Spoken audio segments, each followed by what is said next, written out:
part of the science of consciousness, and especially spiritual consciousness, which is also known as Krishna consciousness. So if you don't understand the science of rasa, there's no way you can understand what is Krishna consciousness.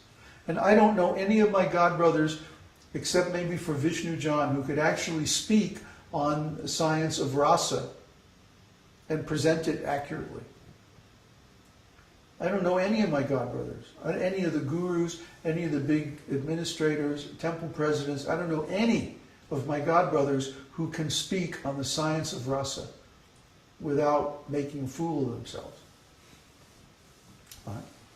Why? Because they have not gone through the nectar of devotion and cleared every single word. Okay?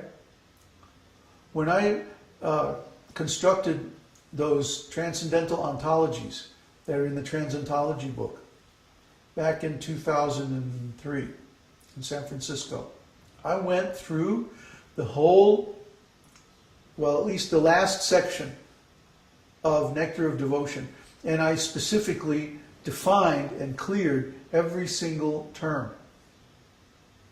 And then I put that into a diagram, an ontological class diagram.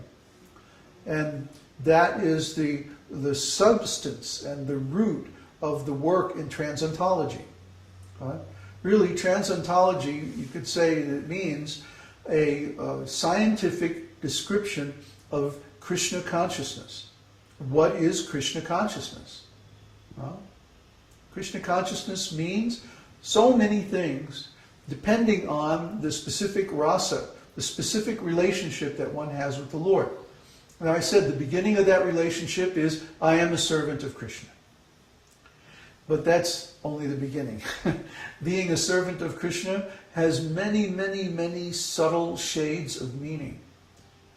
And there are no English equivalents to any of these terms. You have to go to the Sanskrit and clear and define every single one of those terms. Otherwise, you cannot claim to be an expert in Krishna consciousness. You see? So none of these people who are claiming to be guru can actually explain or understand Krishna consciousness because they have not cleared these terms. Huh?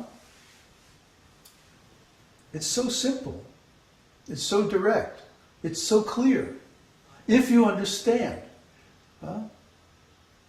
It's a mystery in the sense that you have to experience these things to really realize them.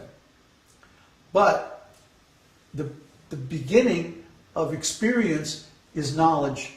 And knowledge comes from definitions, language, syntax. These simple things. But because people have been cheated by the educational system, they went to school for so many years and they basically didn't learn anything. Because the most important thing that you have to learn is how to learn. If you don't learn how to learn, then you'll always be dependent on other people's opinions.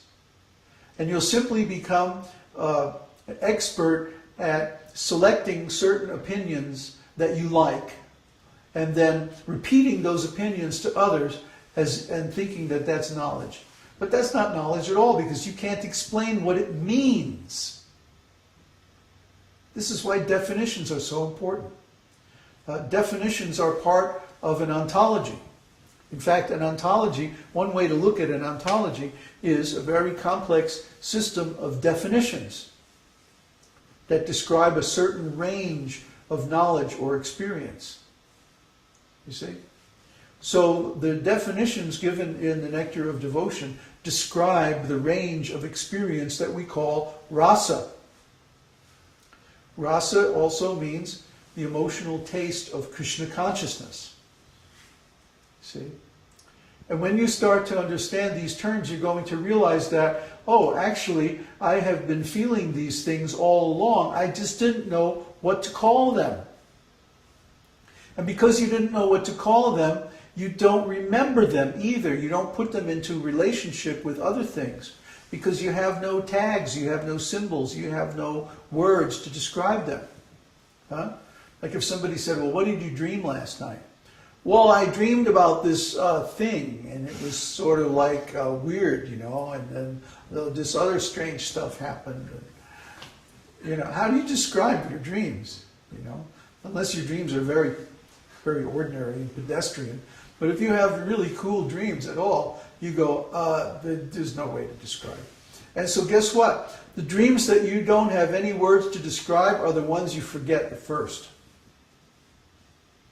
Observe yourself in the morning. Observe your consciousness.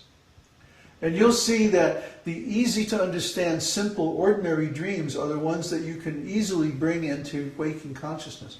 But the ones where, glorb happened and then squeeble and then gloob, you can't bring those into ordinary consciousness. There's no words, there's no symbols to describe them. So when we come into our, normal waking consciousness, we lose all that information. That's why we don't remember what happens during dreamless sleep either, because we have no words to describe being held in the arms of Brahman. We have no words to describe it, because we don't know the science of rasa.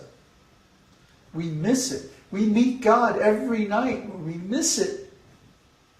We forget it. We're having a transcendental experience at every moment because we're conscious, but we don't have the terms to describe it, and so all that information is lost. You see?